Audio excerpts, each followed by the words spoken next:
Well, welcome back. Day 18. Working on this 99 Jeep Cherokee. Still sitting up on the hoist. That's where it's been sitting all these days. Making progress on the rockers on the bottom there. I got them all cut out yesterday and got them all cleaned up, and sort of a change of plans on there. Let me turn you around and show you what I got going on here. So these are the rockers. I took and I coped it yesterday. Well, I had to uncope it today because I changed my plans. And then also there is some flat bars sitting out in the sun curing. I just put some paint on there, and those flat bars are going to get top riveted straight up and down here, sticking down about 5/8 of an inch, because I need that rocker sitting down below my cut line so that it clears the door here. So, change of plans. I got those all curing, got my holes drilled. I'll put some stainless steel pop rivets along there to hold that flat bar on. And then I will put the 2x6 tube going this way and skip weld that on.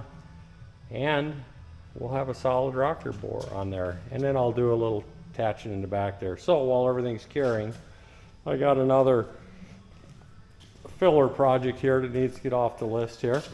I've got these rough country headlights, some LEDs. This is sort of a luxury treat item here that's not necessarily necessary, but driving snaky back roads at night, I like a little extra light on the deal there. So anyways, I will get these unboxed. It's supposed to be a plug and play system here, which I'm not sure what all this extra stuff is here for, but we're going to find that out once I get that pulled. And add something else to the list. I noticed the headlight bezels are busted out, so another Amazon deal. I'll get those coming. They'll be here in a couple of days. Get that put on, and then I'll run out of parts, right? Yeah, right. And sort of got me behind was this morning's mission is getting this shear put back together. As I mentioned before, this is a shear that we had down at the shop that we put a few miles on it. I think in less than a year we put about well over 1 million cuts on there. So now it's getting retired, and for the amount of cuts that I'm going to use it here, it'll work good. But I had to put the readjust all the blades, the new blades in there, get all the limit switch sets, all the stops, everything hooked back up on there. So now I got a shear. Wish I would have had that little shear like that out in the shop here years ago. But anyways, got it now. So I will get back to you when we get some paint dry and I get some headlights in there. Well, I got sidetracked. Beautiful day outside. Well, I guess I don't mind getting sidetracked. My wife's horse Stetson, we've got a set of draw reins to put on top of, and see how he does with that. So that's my mission, is to just take him around the ring here a few times and see what he does. Well, the view from the back of a horse. So this is Stetson, and we're just working on his turning today. So lots of turning to make sure the steering wheel is good both directions. Sort of like Crusty. You got to have a good steering wheel and good steering both directions. So, well, he's got good steering. I think he's good to go. I'll work him a little more and get back on to Crusty. Well, you'd think changing out headlights would be a simple deal. Well, it can be. It depends how much of an upgrade you want to give it. So what I did is I just painted the inside bucket, and there was a lot of corrosion. Lucky I did change this out because these would have heated up and burnt out the plug. But the old bulb was just really corroded and seized on there. So what I do on these plugs here is I'll take some penetrating oil, and I will actually spray the back side of the plug and the inside the plug to get those wires with oil in there, penetrating oil, and then your dielectric grease. Fill up the back side, the front side, everything with dielectric grease. And on this one, this plug seemed a little loose on here, the one that came with these lights here. So I put a zip tie on there, and I got that closed up. And then also I put some wire loom on these wires. Just took a piece of this, wrapped this on there, so there's no bare wires in there.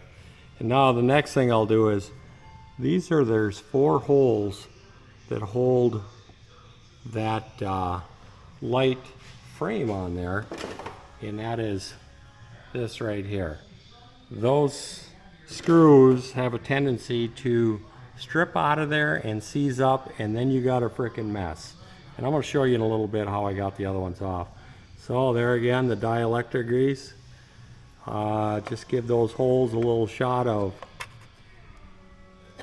dielectric grease in there, and 10 years from now when you got to change that out, it's going to come out of there a whole lot easier. It should.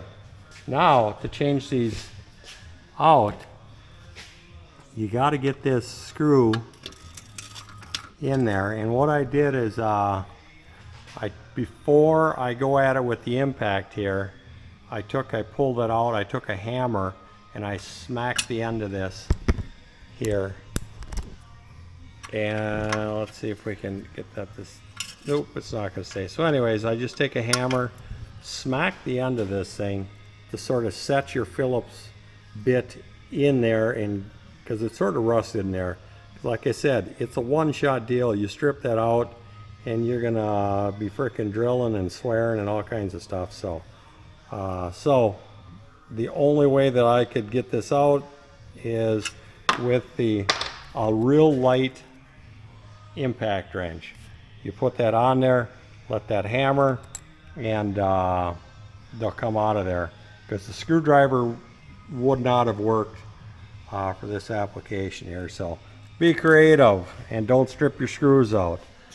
And I will bring you back once I got a brand new set of headlights on Crusty here. Headlights are in. I did strip one screw out down on the bottom here, but I was able to bend that down. That's a future project to deal with that frickin' screw. Like I said, it's a one-shot deal getting those screws out. I lucked out because I was able to bend it down. Well, I'm going in to eat lunch, and that'll give this paint a chance to dry. I could set you up out here and you could watch the paint dry, and I'll guarantee you there's probably a YouTube channel out there with 1 million subscribers that set up just to watch paint dry. I should think about that for a while. Well, I'm back after lunch and back on Crusty here. I've got a flat bar put in there, that flat bar that I had painted up. We were watching the paint dry on. I've got that sit in here. That's an 1/8 by 1.5 inches. Next time for somebody else, I'm going to draw up and use this as a prototype rocker replacement on here. And I'm going to use an 1/8 by 2 on here to get that up in there a little farther. But anyways, on this one here, I've got this set up in here. I'm going to go through and drill a 3/16 hole all the way along here, and then I'm going to use these Clecos. And what that's going to do, it's going to set into there, because what I want to do is I want to drill all my holes for my pop rivet and be able to take this off of here, and that's where this Cleco comes in. This goes into the hole and then it locks and secures it, because you need to get those shavings that are created from drilling through the flat bar out of there. Otherwise you're going to have a rust problem, and then probably just paint over the top of those rivet holes again. So anyways, I'm going to start drilling.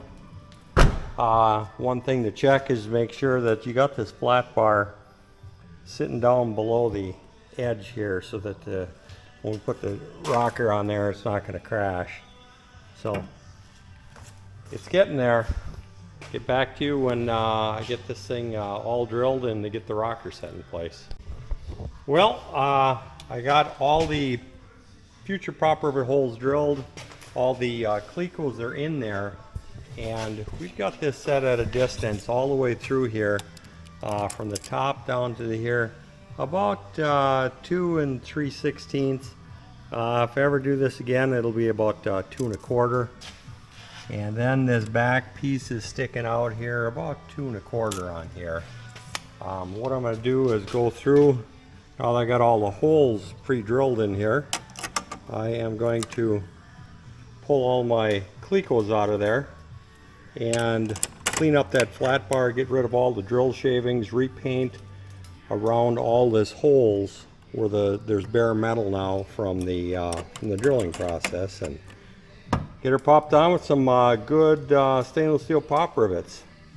And that should hold that on there, and then the next step is get the tube on there, and I've got something real solid to weld to now. Well, I've got everything repainted and all the drill shavings off there. Now the next step is just, and then I put it back on with the Clecos to hold it in place so I could rivet it. And then the next step is take your riveter. This is a Milwaukee riveter with these stainless steel rivets. It's about the only thing you can use, that or a manual one, because otherwise those little hand pop riveters, you won't have any hands left. You're going to be going in for carpal tunnel surgery. Put a lot of rivets in with that. So just put the rivet in the hole and pull the trigger, and you've got a stainless steel rivet in there. So I will finish this side up over here, and I will get onto the other side and get my new steel put in there. And it's coming along pretty good here. So I've got the tube put underneath here, and some magic numbers that you need to keep in mind if you're going to do this. This body tapers several different directions. So right now I've got 2 3/4 of an inch back here, and in the front I've got 2 1/4 inches. Well, let me show you up front here. I've got 2 1/4 inches to the kick here. So it looks like this whole rocker panel is tapered, and then looking underneath it also, it tapers. I don't have my light on, so I don't know if you can see, but I've got it tight gap right here, and it opens up in the back there by several inches. So I guess that's an okay thing there. And then what I'm going to do is I'm going to weld that right onto the old rocker right here, not onto the fender, but onto the old rocker, and then I'm going to weld it onto that flat bar, and it's going to work. One more tweak on here. I'm going to take and cut this corner back at a 45-degree angle and cap that off on there. So no, that's going to make a pretty nice filler, and also a rock guard if somebody accidentally runs into a rock. And as always, on everything I touch, I try to document it, because everything is a potential product line. So this I'd consider a prototype, and then I just go through and I just start documenting everything on here. And I'll turn this into a 3D Inventor AutoCAD drawing of that part, put it in the file along with the frame reinforcement, the back bumper mount, and any of the other unique pieces that I make on here. And you never know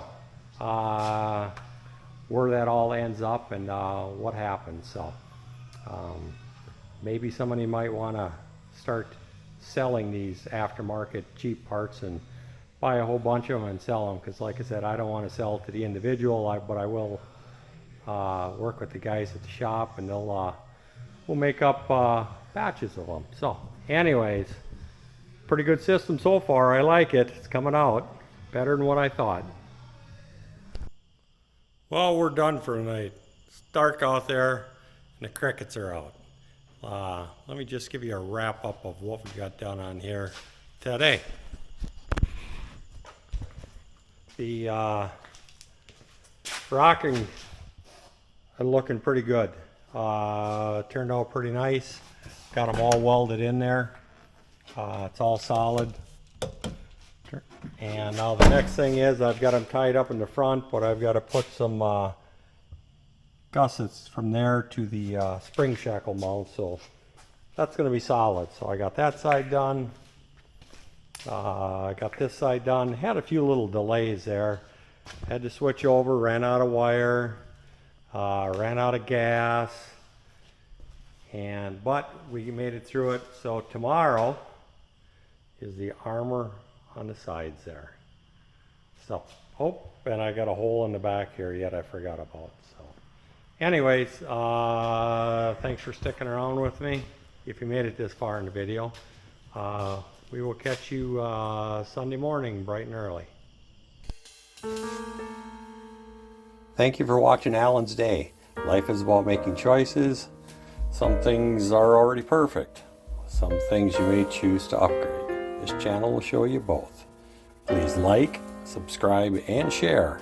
Thanks again.